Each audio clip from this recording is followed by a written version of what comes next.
No, not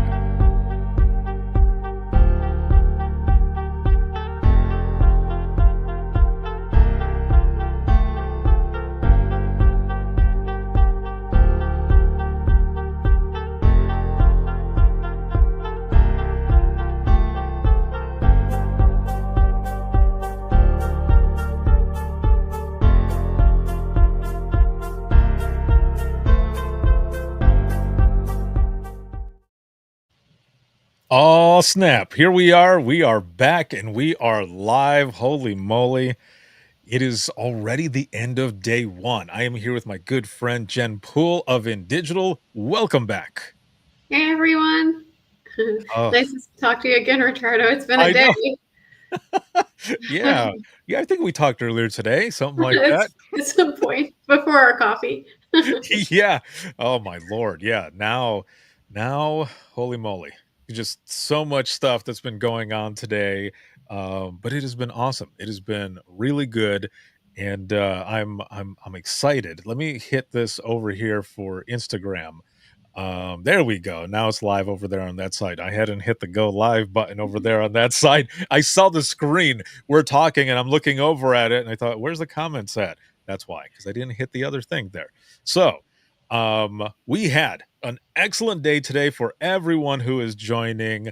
Thank you for an awesome day one. I'm going to go back up here on the agenda. And we're after the greatness. What we usually do is we just kind of recap the day, talk with our sponsors, those that are on to see some of the new things that they are doing, and just things that are going on. So, just to quickly start off, Jen, how was the day? Because you had like a couple other meetings for work, right? Yes. that you Yeah. had going on. Yes, I've had a change of scenery. We talked a little bit. So in a different hotel room from the one this Yes. morning. Yeah, no. Obviously, a lot of us know that a lot of the work that goes in behind private sector and a lot of the people behind the work of your 911 centers and all the things we do. So we're just spending a lot of time on the road, and that's not new for me. Definitely, everyone knows if they follow me on social media, I'm always everywhere. But yeah, this morning was great. I had a great conversation and traveled a little bit. I'm over in Georgia, so I'm actually back in Atlanta tonight.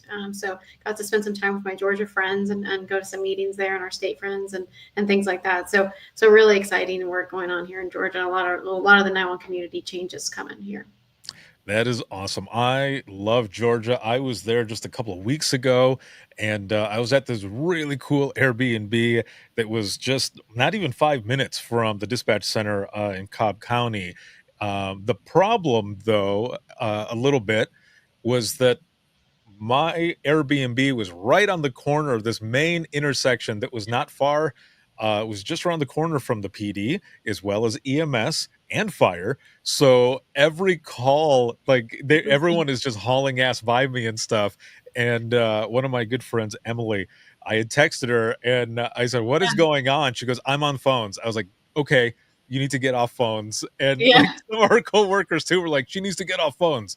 And she was basically the shit magnet for that night. But yeah, either yeah. way, everything was Emily says that awesome. about herself all the time, though. So, so Right? Yeah, yeah, Marietta's nice. I mean, that's in Marietta, and that's a very nice town. It's very beautiful. There's a really nice Hilton there on the golf course. If you haven't been to yeah. that one. There is, and an awesome diner as well. Yes, So if yeah, you the yeah. Marietta Diner, oh my Mhm. lord, I ate there pretty much the whole week. Yeah. Yeah, it was really good. So I love the area. Flying directly from Atlanta somewhere or into Atlanta and Atlanta back, always awesome. However, if Atlanta is a connecting, I don't know about you, but for me, it seems like every time I have like 20 minutes to get my ass from one side all the way to the other, and I'm like, Wait, you probably come please, into A and have to go all the way to T or something like yes, yeah. How did you know? Yeah, you're exactly right. Yeah, because I always connect in Atlanta, and I spend a lot of time here in Georgia, so Atlanta's like a hub yeah. for it. And That's right. You travel just a little bit, yeah. yeah, that's right. Yeah, yeah. But see, I've got it down to a science. Like you order the Starbucks on the Starbucks app, right? You know what gate it's in. You figure it out. You rush down there. You grab your Starbucks. It's waiting for you. You're there. You're good to go. You got time to go to potty. You do all the things. You can do this. You just gotta know Dude, what's at each gate. okay, I'm gonna have to take your tutorials, your Yeah. classes. Travel by Jen. I'll have to take That's right, your yeah, just tell me what gate you're landing in, I'll know exactly what food you can grab real quick, where to go, how to get there. You got Oh, this. hey, I'm gonna hold you to this. I'm Yeah, gonna do it. The next time I fly through there, I'm gonna send you a text message, be like, "Dude, where do I go? What do I do?" And yep, right, it'll be exactly. awesome. So this morning, bright and early Mhm. at 8 a.m. Well, it was a quarter to 8 Eastern time, because that's when I usually bring in the each speaker rather, 15 minutes early so that we can test all their stuff and everything. And I forgot that for Caleb Branch, who's the VP of Market Management there at InDigital, it was actually a quarter to 7 for him. So Yes, he's in Central. so we were talking, and I looked at the clock. I was like, "Oh, bro," I was like, "It's like a quarter to 7 there." He's like, "Yeah." He's got babies, he doesn't sleep anyways, I think he's gonna be okay. Yeah, that's true. Yeah, that's what we were talking about. He's like, "We haven't had much sleep in, like, 7 months." I was like, "Oh, I don't you're think he good." sleeps anyways. Probably not. Yeah, no, he's that dude's always really busy. And the session that he did was embracing change, driving innovation, the future of 911. And I thought it Mhm. was a really good way to open up day one of Dare to Be Great, because it's really what everything is all about. Not just talking about the innovations of InDigital and everything that's going on with them, but us as individuals and our own individual evolution on the things that we are doing, and driving that change and innovation within ourselves as well. So it was really good. Yeah, yeah, he does a great job of breaking it down too, and Caleb speaks in a way I think that kind of relates to a lot of people. He's not a fast speaker like me, so he does a good job in his southern tone. I mean, anybody from Alabama, when they start talking, we're all like, hey, yeah, what do you got to say? Yeah, yeah. And so along with that as well, one of the things that I really loved about when I first started working at InDigital, geez, back in at the end of like 20 summer, going into the summer of 2013, seems like so long ago. Holy moly. One of the things that they were already doing was, I mean, people were talking about text for 911, but they were already doing text from 911. And Right. then 2014, text to 911. And by 2016, the entire state of Indiana was completely full blown, and surrounding agencies in other states, to be able to get stuff back and forth. And that alone, right there, was driving that change and innovation within the company, but all of us as well as individuals and the things that we were doing there. So it was a cool message to start out the entire day, and then the next session we jump in with you. Yeah, yeah, Yes. no, it's great. I mean, I think when you think about text and 911, we're still got a long way to go across the U.S. I mean, I was just in a meeting this morning, and if you think about just state of Georgia, only 50% of the community can text to 911 today in the state, and that's doing a disservice for all of our citizens, doing just a service for our hard hearing, anybody that has special circumstances, maybe I can't talk for some reason. So yeah, that you're 100% right on the text and 911 point. But yes, yeah, yeah, we did. We led right into me next.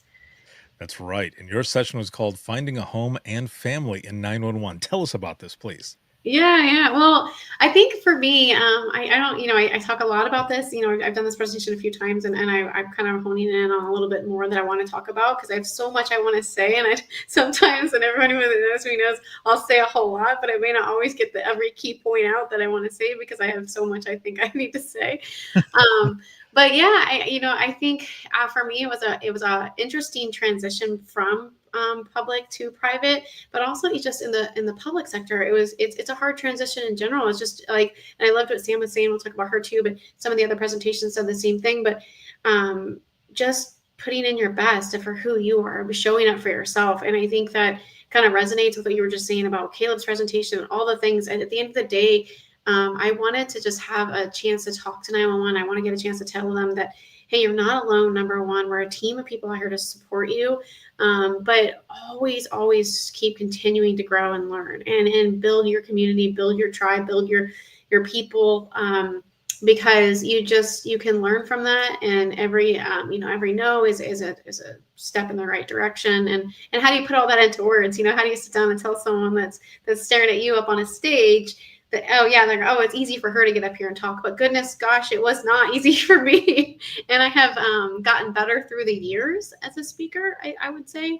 I think I don't know if you had a chance to see some of my earlier ones. A lot of people used to say, "Slow down," or don't speak so fast. I remember I was in presentations in Alabama and other places too, and they would say, "Ma'am, can you slow down? I don't know what you're saying." Um, no, literally people would raise their hand and say, "Where are you from again?" So yeah, and I think it just and also just honing in the message of just the community. I think we are a forgotten industry. I know it's gotten better over the years, and that's one of the things that I just want to keep pushing out, saying that message of, hey, we're important people, we do an important job, but we're important to each other as well. And if we don't support each other, how do we expect any other community to support us if we can't stand up and support each other and be a team as well on a unified front? And I think that's really important.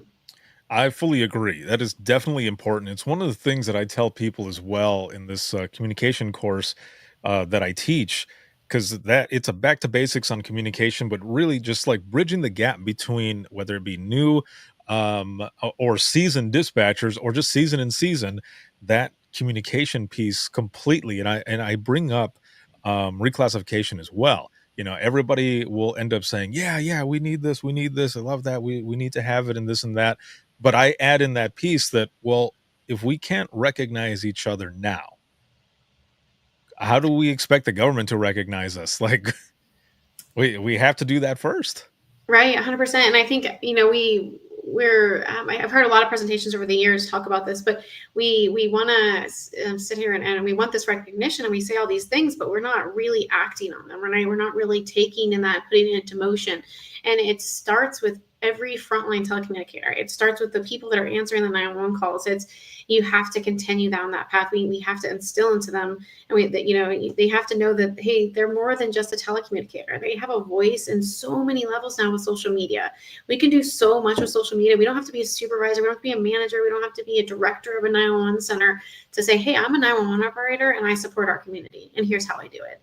You don't always have to use your logo. I tell people that all the time. I mean, someone told me, no, you can't go to EMP class, you can't do this, you don't need to know how it works, you only know who to call when it breaks, is what I was told. And that's really, really profound for me, because that is not true. And you have the availability to do anything you put your heart out there to do. You can be anyone, you can do anything. Like Sam said, invest in yourself. I love that. Just be the best person for yourself. And so yeah, I think I try to say that in all of my presentations, and I also just try to say, hey, we're a community of people here to support you. That's a big thing, and stuff that people need to hear more and more, or just continue to hear. I don't know. Sometimes we have those metaphorical headphones on, all the time, and someone will say something, and you're just, Yeah. that's the Yeah. response, and you're like, "Did you really Well, hear me?" yeah, 100%. Well, I tell you that too. Like, I just like the 101 of making friends in 911. It sounds so cliche, but when I say just smile, like, I don't think that anybody understands how profound that is. We may be having a bad day, but if you're at a conference and you're at an event or something, when you walk through the halls, just smile. You know what I mean? Because you're putting on more of first off, that smile is going to generate a better sense of being for yourself, right? And this is so simple, but just smile at somebody as they walk down the hall. Say hi, how good afternoon. Look at their name tag. Call them by their first name. It's such simple, basic things. And sometimes I'm worried when I do my presentations. People are like, "Oh, that's so silly. Why would she be talking about that?" But these are just the simple reminders that we're used to hearing from our parents as children, but now we're adults and we don't hear them anymore. And so maybe we need to hear them in a way that can resonate with us in our current profession and our just as people. Yeah, and so I've seen the same thing. A lot of the stuff that you were talking about, at different conferences, even at training, workshops or whichever, and you've got one person who's by themselves, or you've got just a group or whatever, and you go to say hello. You were talking about how you've had moments where you've gone to a table and you're like, "Can I sit here?" And then I don't know, I don't remember if you said people left or Yeah, if I they have were people just get kind of up and told, leave. and then you're like, "Oh, okay." Well, that was Like fun. "All right, well, now to eat my sandwich." Yeah, yeah, let me just sit here alone. Yeah, nobody wants to be alone. Yeah. I think people will say, oh, we don't want to be alone. I think one of the biggest things I've taken away from a lot of the presentations that I've done over the last couple of years in particular is that the people that are alone in the room resonate very strongly with what I'm saying about sitting with other people. And Mm. it's so simple, right? How hard is it to tell somebody, hey, it's kind of like saying, like, mom telling me to go sit over here. Well, I'm just saying, like, take time to meet new people is all I'm saying. Yeah. But it means a lot to those people in the room. And the majority of the time they walk up and they want to introduce themselves and have a conversation with me about it and say, hey, that's happening to me here. This is what I'm dealing with today. And I hope it gets better. And, I met some, like hours later, they'll say, oh, I met some other people, and I see them and they've made 3 other friends, which is just, at the end of the day, that's just the most amazing thing for me to see that. Yeah. Yes, same. And I've had a few people who have later on, they didn't say it right off the bat, but later on they're like, I wasn't sure whether to come up and like just say hello or to talk to you. I'm like, why? And they're like, I Because don't you're know. scary. You're just like, you look. I, I said, do I look intimidating? And they're like, no, it's just, you do a lot of stuff with the profession, and I don't know, you talk to a lot of people. I'm like, dude, I'm a freaking nerd, man. I have a passion for 911. I love what I do. Say hello. Every time someone says hello, I'm like, yeah, Mhm. what's up? And yeah, and those same people will go, yeah, no, afterwards I was like, oh, he's just a person. I'm like, yeah, Yeah, yeah. Well, I'm just a person. I love conferences anyways because of the badges. Like, it's a big thing Yeah. for me. Like, because, like I always said this in my presentation, just call them by their name. Like, I'll be at a coffee shop at a conference. There's a line of people trying to get the coffee before the next first stand, and I'll just stand there. I'll back up and I'll look over, and the guy could be, named George, and I'll be like, "Hey, George, how's it going?" And he's like, "Good. How are you?" Like he's trying to figure out where he met me, right? Right. Yeah. And Like, now me and George are friends. you're And then mad. later on during the day, like, I walk around, I'm waving hi to George every time. I'm like, wow, I never even met the guy. But it's a good way to get the conversation It is. started, and Yeah, some of those connections end up having full circle they do. moments, They and do. it's interesting to be able to live through that and, well, experience it and all, and, moving on, like, from your session to the keynote with April Heinze, hers was serve with pride and lead with confidence, and one of the things that she had in there, you could, kind of compare it also with what you're saying about just simply saying hello, leading in that way, other people will see it and be inspired to be like, okay, yeah, I can just say hello and whatever. But also, April says in her keynote that you don't need a title to be a leader, you don't No. need a specific position to be a leader. Yeah, yeah. And April's a great example of that. As she's she's bouncy and bubbly as well. It doesn't necessarily mean you have to be that kind of person to do that, but she walks the walk as well. So she does a really good job about that. And just for her to say that's huge. I think for people to see it, somebody from her position and her career path to say that, I mean, it can really impact someone's career, and understanding that, I'm a frontline telecommunicator. Just because I've only been there a year doesn't mean that I can't succeed and do something and be someone in this community, because you definitely can. You Right. can and make that change for yourself. Somebody has we have something to learn from every single person in this industry. I fully agree with that, and it was a lot of fun yesterday morning when I had April on and we were recording her spot and stuff, and we were just like joking and laughing at right in the beginning, and we're like, okay, now for you to give your keynote, and she's like, I got to get back into the focus. I was like, I know, that's what makes it so much more funny. So I'm like her Yeah. annoying little brother sometimes, and she's like, damn it. So the next session after that was Wendy Bundy, and she is her own company, Midnight Angel Training and Wellness. Her session was called "Married to the Mic: Lessons Learned from Being a Dispatch Spouse." And I just want to read the summary here really quick to give a little more context for those who might not have been able to join us earlier today or might be going later on for the playback. But it says this session focuses on what it's like to be a dispatch spouse and the unique challenges that come with being in that role. Wendy was an Iowa dispatcher and met her husband in that line of work. The session will talk about what that transition was like for their family when she left the field, but her husband stayed. The open communication and boundaries that needed to be put in place, and other tips, tricks for family members to understand, support, and support their loved ones in the hot seat. So That one was that one was an excellent one. She had and you know what? Actually, I wanna see if I can pull this up really quick for us with to go through this because she had some polls that, went along with this one, and I want to be able to go over those just really quick because there were some pretty interesting ones there, Yeah, and that's an interesting topic. I mean, I think people don't realize how much of our community is connected in relationships. In my shift as a telecommunicator, as a supervisor, I actually had two people that we hired unknowingly that were dating, and then they ended up on the same shift. And later on, I think got married and they had two kids together. nice. Yeah, so it's an interesting dynamic. Um, Right. I myself have an ex-husband that was a firefighter for the same agency that I work for, so I can share stories of taking 911 calls at 3 a.m. that I knew were horrible, trying to wake him up before the tones go out. So, because I know he's going to be the responder going to the scene. So yeah, there's a lot that can go on to having a relationship with someone and understanding, like you said, that like she says, the boundaries that you have to have. They're huge, and it takes a toll on your relationship. I can only imagine. Yeah, really quick, just a shout out Roxy. Hello, she says, "Hey friends." Hey, Roxy. Hello, hello.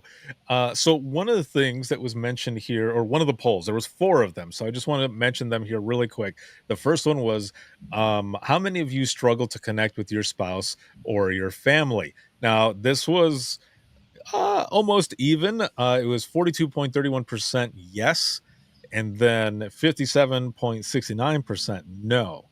So So the others weren't honest. No, I'm just kidding. maybe, maybe. Just kidding. So there was that one, and the next one. Actually, you know what? I might be able to put this up here. Might be easier. So let me see. Let me see. There we go. Yeah, there. All right. So then the okay, yep, that was the first one, and then so the second one here is it hard for you to show up for your family? Yeah. 32 votes for yes. Mhm. 21 votes Yeah. for no. Yeah, that one I think everyone definitely The could relate to. Yeah. 21 votes lied too again. I'm just gonna Yeah, that's a very serious question. I think that's a really important question. I think that's pivotal to our career and the weight that it puts on us, right? Oh, for It's sure. very, very hard to show up for your family after you've just spent 12 hours of nothing but somebody's worst day. Because at the Right. end of the day, all you want to do is go home and curl up underneath the bed, but you can't. You've got kids to take to school, you've got meals to make, you've got life's laundry, you've got the normal things, and a spouse that's also looking for attention that you don't, Jacori says this a lot about your boat, right? Mhm. If your boat's filled with water, you can't take on anymore, right? So you're in Right. a, and that's a good example of that. Yeah, for sure. The third one here says, "Do you have friends slash interests outside of public safety?" The majority said yes. That's good. That is Yeah, a good thing. that means we're not friends with each other. Me and these Yeah. folks. Yeah. The last one says, "Do you and your family struggle with you working overtime or night shifts?" Yes. Majority said yes. Yeah. Mhm. That one, yep. I remember those times, and that really kinda sucked in a way, and I think a lot of people deal with this, right, too, but, I lived about 45, 50 minutes away from dispatch, so there would be times where I'd get forced and in the beginning, I would drive home, but I stopped doing that because I would only be there for by the time I got home, I would sleep for, like, 2 hours, Yeah. try to spend as much time as I can with my family, and then go straight back, which really wasn't a lot of time, but then I just started sleeping in the quiet room there in dispatch, and Yeah, it because then sucked. you were a better person probably for your family when you were finally off because you had more sleep, right? You had more in your cup to give Right. versus spending all that time on the road and having 2 hours of sleep, having to get back in your car and drive back to work. Yeah, yeah, I've been there Yeah. too. It's It's a yeah, crazy thing, man. It is, and I Um, think, and for 911, we don't have a choice. Overtime is required. I mean, a lot of these telecommunicators that are coming to these jobs and they're being told like, "Hey, 12 hours a month is going to be required for you," or 12. I've walked in centers that are saying they're doing mandated 10 hours a week requirement. Things like that. So, because of such short staff, I mean, yeah, overtime is going to happen. right. Yeah, no, And explaining exactly. that is almost difficult to explain to children, explain to spouses that maybe don't understand. Yeah. I have had, even now, because I do a lot of travel for work and stuff, my youngest daughter, she's like, "Do you have to leave?" And I'm like, "Ah, I know, I'm so sorry, but, you like the cereal, right, that you eat in the morning sometimes?" Like like, "Dad's gotta work. Dad's gotta Yeah, work so you can that's a great example. Like, is so Santa coming? I don't know. so so that you can enjoy, the awesome goodness of, I don't know, whatever cereal, I don't know. Name Yeah, a cereal. I think one of the things I've learned because I've been in this business before my daughter was born, and I Mhm. think, and you as well, and I think, um, I've constantly instilled in her that like this is a job that's saving lives. It's changing our industry. There's so much to what we do, whether you're in private sector or you're in public. And I've taken her along. A lot of people. Like I showed pictures of her, but she's been to many conferences with me. She sees what I do, and that's helped a lot for me. Now that's probably not something you can always do. She used to go to the 911 center a lot. I was with that Mhm. mom that was trying to do cheer hair, right? Well, right before the thing, because when we got to leave as soon as we get done. And so she was spent a lot of time in the 911 center. She knew what mom did. I tried to give it to her, so she had an understanding, and that helps a lot too. Because I think if your children and your family, it, I think spouses are a whole other topic, but I think children, I think if you can explain to them that, hey, mommy takes 911 calls, daddy does this for a living, this is really important. And so I may be away from you a lot, but understand that I'm helping others. I think that's important for them to see what we actually do. Yeah, no, you are correct, because I think that was one of the biggest, issues that, my son Logan had, who's 20 now, but at the time, I mean, he was super young and I wasn't there, Yeah. and I've mentioned this before. I don't know that I've mentioned this to you, but I'll say it now, and he can probably hear me in the other side too, so he's probably like, "Again?" But I had recorded an episode a few years ago where we were talking about what it was like for them when I was in dispatch. And at the end, I asked Logan, he was off camera. So he was doing homework and he was off camera. And I said, "What was it like for you?" And he goes, "Well, it's kind of hard to miss something you didn't have." And I went, "Oh." Oh, But I kept it in the episode because it was important, like, those were his yeah. feelings, and I wanted to make sure that that was in Mhm. there so that, other people also understand, like, this is could be how, your kids or other kids are feeling or whichever. But here's Mhm. the thing, though, here's the thing. It was because he didn't understand, and he told me this because later on, he ended up doing a report for school, and he showed it to me, and it was a report on me and what I Yeah. do and what I was doing in the past. And I'm like, as I'm reading it, and he goes, "I didn't know." He goes, "I didn't realize." He goes, "I understand now." He Mhm. goes, I didn't understand. I didn't know that you weren't gone just because you wanted to be gone. You were helping save lives. And now you're doing the same thing with others in 911." And I was like, "Thanks, bud." Yeah, yeah. My daughter did the same thing recently. I think last year, actually, she wrote an essay on me, in our life and in my career a little bit. But I will say it's funny because like you said, they only know what they know, right? And then they only Right. we don't think of it like that. We're like, well, you should just know what mom does. You should know what dad does. We talk about it all the time. But she said, this is funny. She said, kind of off topic, but recently, if anyone follows me on social media knows I bought a house over a year ago. And so I had a condo and then I had a house for sale. So I had like two properties at the same time. Mhm. But I had always had a goal. I think one of the things like just where you see yourself, like keep moving forward. And that was always for me. Anyways, long story short, she wrote in her essay that mom works really hard on talking about all the things I do for 911 and all the community and things like that. But she said mom works really hard and she got us a house. And but it wasn't, it was the way it was written. It would almost be it to me. And then I went back and I read it again and I set her down. I said, "You made us sound homeless." Like, yeah, like, like we were like I worked really hard. Oh, she said she used her hard-earned money to buy us a home, is how it said actually. Like she used all of her hard-earned money by herself as a single mom to do that, to buy to buy us a home. Like we had never had a home before. So I said to her, I said, "You made mom look homeless. Like what were we living with? A parent or something? Where were we living prior? You never mentioned the condo we owned." And she goes, "Oh, well, it just made the story better." Oh, that's amazing. Yeah, yeah. Oh, I love it. See, Mhm. it's all in what they know, and, they don't know what they don't know, but also sometimes things come out Yeah, different that's right. than what they're even thinking.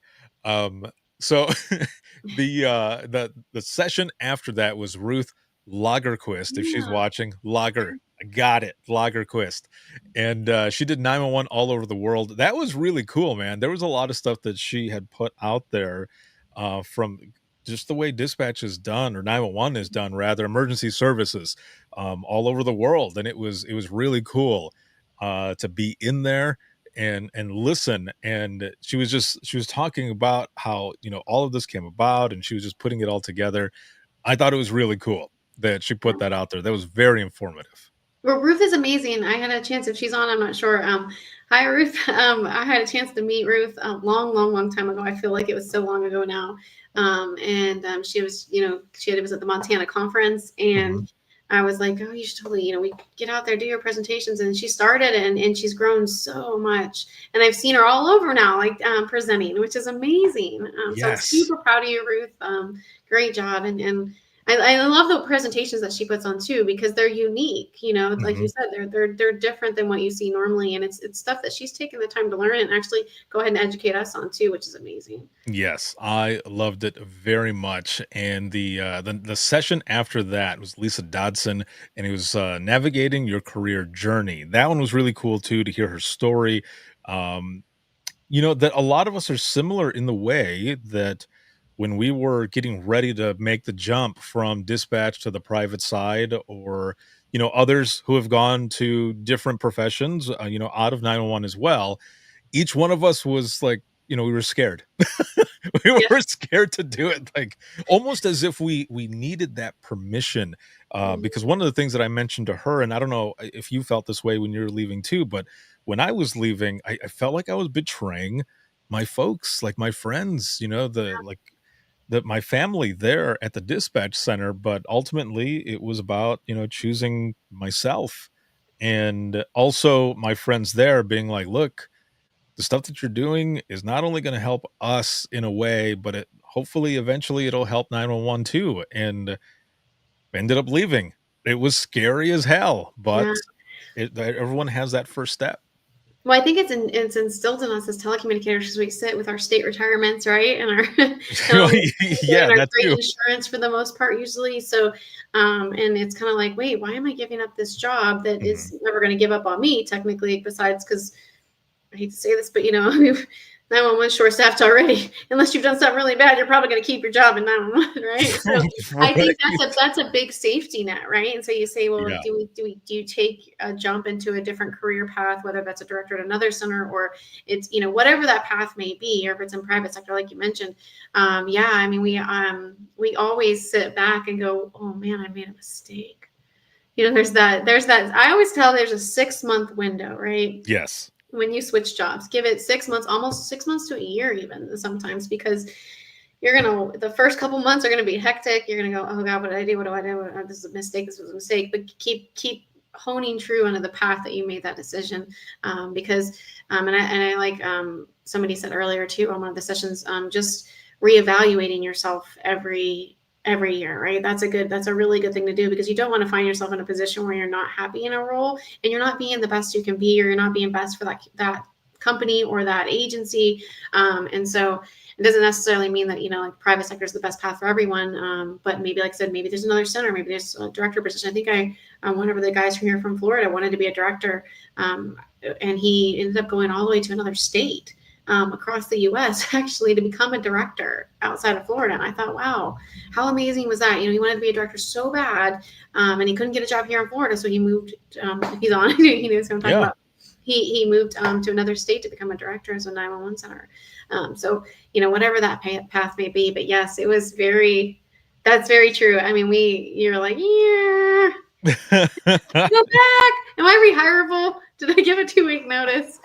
Yeah. Right. Yeah, exactly. Or you Mhm. continue to be marketable and just all of the above. And I think it kind of goes with the next session as well. I try when I've got all the sessions and everything, and I start putting the schedule together, I try to make them fit as much as possible. And so the next one was Barry Fury, and his session was "Get Over It: How Living in the Past Sabotages Our Future." And I think that is a big thing that sometimes a lot of people, they do continue to live in the past. They can't move forward, Right. or sometimes we get in our own way. And one of the things that someone wrote, which is also a sentence that I hate as well, is when people say, well, that's the way it's always been done. Yeah, I Damn it. remember. I know. Wah wah. Yeah, I know. I Sad used to. trombone. Wah Yeah, wah because wah. I mean, that's the way it is in every 911 center. And I think that we're evolving because of the generations in 911 centers. So Hmm. we're not necessarily seeing that as often. I would hope, but that's what our 20-year-old or 30-year-old employees are continuing to say. You know, this is the way we do it. This was just why do because our younger community is just saying why they need a why, right? Or they're not Right. doing Yeah. it. And so if you don't have the why and it's just because I said so or because this is the way we've always done it, that's just not going to work for this generation. Hmm. They need to have reason and why behind it for them to act on it, or they're just not going to put any effort into it, Right. unfortunately. Yeah. No, exactly. One of the things, Amy, hello there in the comments. One of the things that was on one of the slides that Barry had is it said, we need to set our own bar. And I thought that was pretty cool. Having that in there, and just, I mean, the whole session, like, we had some technical difficulties trying to get on there, but we got in, we figured it out, and we got through, and it kind of fit with some of the stuff that he was saying as well. I wanted to get on there and go, this was all part of of the whole thing. It goes along with what Barry's talking about. Right. But I mean, it all worked out, and yeah, sometimes you just gotta get out of our own way.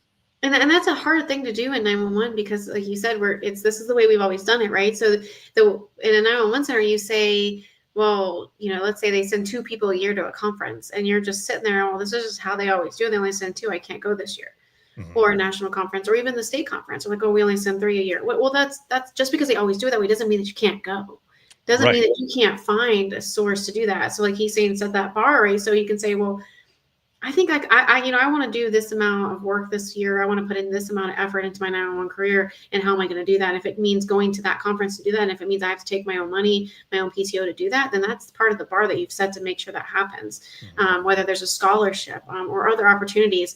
I tell people all the time, and I know Digital's probably for this, but even when I worked for Rapid SOS, a lot of people went over from there. Even when I worked for Upper International, Mhm. shoot, if you are, it's a local conference, it's a state one, and you're like, well, my comp center won't let me go, and let's say you're within 30-minute driving distance, and they're just like, well, like only 4 people are going, I didn't get selected. Reach out to your vendors. Sometimes we have extra tickets, right? Sometimes we have extra passes, right? And if they may be able to get you an expo hall pass, they may be able to get you a full conference pass to get you into that conference. It's Right. it's something you should ask us, because if I know in my heart that if you message me and say, hey Jen, I'm gonna say, well, if I can't get it or in digital can't get it, I'm gonna find someone that can. I've got a bunch of people I'm gonna text and call. I'm gonna be like, hey Ricardo. No, I'm just kidding. Yeah, But and hey, you don't, hey. yeah, yeah. So set that bar, so and you gotta you've got to push it. You can't wait for someone to hand it to you, because they're not going Yes. to. The Right. answer is going to say this is just the way we do it. Yeah, and if you are showing that effort and everything else already, I mean, dude, that's what people want to see. So, Mhm. yeah, that would be definitely worth it. Plus, I mean, that's a little bit exposure for whoever, you reached out to as well, to be able to be like, yeah, of course, Right? we'll do that, and you'll be out there and doing your thing. Right. The last session of the day. was the always awesome Samantha Hawkins. She did a session called Always Bet on You. And one of the things that I pulled off of there, I mean, there was a bunch of good things, right? But one of the Mhm. things that was on, I don't remember if it was on a slide or it was something that she said specifically, but it was open your own door. Ah, Yeah, I yeah, like that. that's profound. Yep, that was really, really good. I love that. Amy says, I never thought of reaching out to a vendor. I took the leap and paid for some conferences myself, one paid for by my old center, and won a scholarship to National NINA 2023. Boom. There Yeah, you go. amazing. So Amy's putting in the work. I mean, the thing is, you Yeah, have she's to opening her own doors. listen. We get expo hall passes for the most part. Some of these vendors, I mean, I know if I'm not supposed to be sharing this, but oh well. But we get a ton of opportunity, right? And maybe we have 10 spots and we only send 6 people. Right. Just maybe. I'm a firm believer. I tell my 16-year-old this is not always good for kids because she runs around my credit card. But the answer is always no unless you ask. True. It's already no if I don't go ask. But yeah, I mean, ask your vendors, right? Ask or any vendors that you happen to be friends with, but your hometown vendors should be able to help you out. And if they Mhm. can't, then they'll find someone that can. They're going to work really hard to get it for you. Right. Yeah, exactly. And I just want to put this up on the screen really quick. Rebecca says Samantha's talk was really encouraging to me right now through some trials I'm going through. And I think one of the coolest things too was that for a lot of the sessions, but especially Samantha's, there were a lot of people in the comments saying, I needed to hear this today. Yeah, yeah, I And saw that. that is very eye-opening for a lot of it. Amy says, I may have kicked a few doors instead of opening them. Hey, sometimes you have to do that, Right, right, and and that's that's okay. okay. Yeah, Mhm. we said the same thing. Yeah, yeah. Yeah, Sam's session was amazing. I think it really, like you said, it's an eye opener for me, even as somebody who in my career was saying, am I evaluating myself enough, right? Am I thinking through what I'm putting in the effort that I do daily? And I think that's huge. I mean, she talked a lot about that, and just ensuring that you're showing up for yourself. We show up for so much, and like you were saying earlier, about the pull on the family. We don't have any space for our family when we get off of our shifts. How are we finding time for ourselves? Right. And so that was huge, and I think she literally honed in on that and making sure that you're putting effort into who you want to be, where you want to be, because it is not like she just said, it is not going to come knocking on the door. You're going to have to knock over many doors to get to it. You're probably going to trip and fall a few times, but you're going to get there eventually. But you won't get there if you don't That's try. right. And then you just bounce back and you keep going. That's right. Exactly. Get Oh, myself. man. So, as we go into the wrap up of this After the Greatness, this recap and everything, I want to know what is going on within digital. It has been awesome to have you guys as a diamond sponsor, always the support coming from a digital, and I love it. Thank you very much to all of you for it. But what are some of the new things that are going on? What do you guys got going on now? Yeah, we have so much going on. We've been super busy. So if you've been following us on social media, you'll see we've made a little bit of changes to our social media, and then also just our people. We are still investing in 911. I mean, I think if I don't know if Caleb had a chance to mention in his presentation, I didn't get a chance to in mine, but 911 is all we do. And Ricardo, you know that, and it's all of our people too. So we spend a lot of time investing in our 911 communities. We just recently had a chance to invest into Cherokee County. Had an event. I talked about that we win. We played cornhole on a Saturday, but we are investing in our network and everything that we're doing across our platform, and that includes our texting solutions, our partnerships with companies like Rapid SOS and others as well. So you're going to see a lot of big, exciting things coming from in digital with our partnerships, and then also just like partners that we share and supply for as well that we push out for our next gen 911. But a lot of big stuff happening across a lot of our states within digital, and just constant. What you'll hear from our customers and our team of people is that just constantly putting back in, constantly evolving, growing. I think that's the biggest changes that over the next year you're going to see. It's going to be a lot of growth and growing with 911 and developing for them. I think that's one of the biggest things that I've always loved about the company is that it's always had that family feel, and it's always Right. been like that.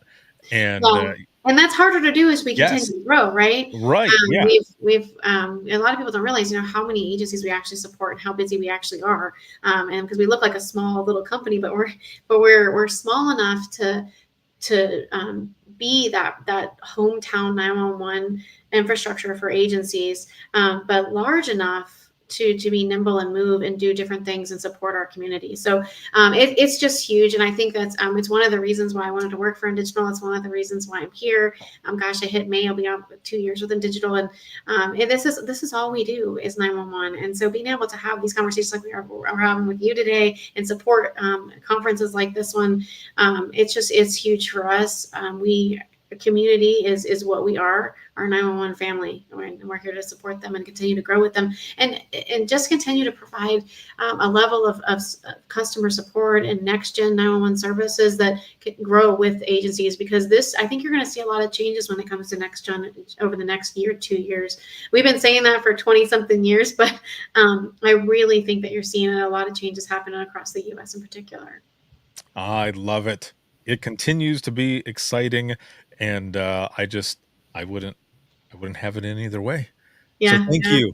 Thank you very much for being on. I know you got some stuff you got to get to as well, and it's just been an excellent day. A big shout out again, as always, to everyone at InDigital, and having you back on here. It's always fun talking with you and stuff. And man, I don't know, we'll probably see each other on the conference circuit. Yes, yes, we did. We know we definitely will. Yes, exactly. Yes, thank you so much for having me, Ricardo. It's been amazing, and what a great conference you put on. We're very, Oh, very thankful thank for you. you and the community that you provide as well. I appreciate it. For anyone who wants to reach out to you, whether it be on social media or whichever, for anything that you do, but also for InDigital stuff, or how to get a hold of or find out more information rather about InDigital, where can they go? So they can go to indigital.net, Mhm. but my email is jpool@indigital.net as well. I think Ricardo can probably list our email for contact us as well. But yeah, definitely indigital.net. I mean, that'll take you right to our website. There's a contact us page on there. Learn about us and what we're doing and how we're supporting the community. And I'm really excited about that. And like I said, jpool@indigital.net is my personal email. So for my presentation, I think if you look at that too, get a chance to have a replay. My cell phone number's on there as well. I'm just a text away. So I'd love to hear from you and anything I can do to support you in any of your ventures. Perfect. Awesome. Well, thank you all very, very much for joining us, and we will see you all tomorrow, bright and early at 8 a.m. Eastern Time. And we'll start day number 2, Yay. deuce of, of Dare to Be Great. And it is going to be awesome. Jen, thank you once again. And Thank you. everyone, we will see you tomorrow. Awesome. Cheers. Bye, everyone.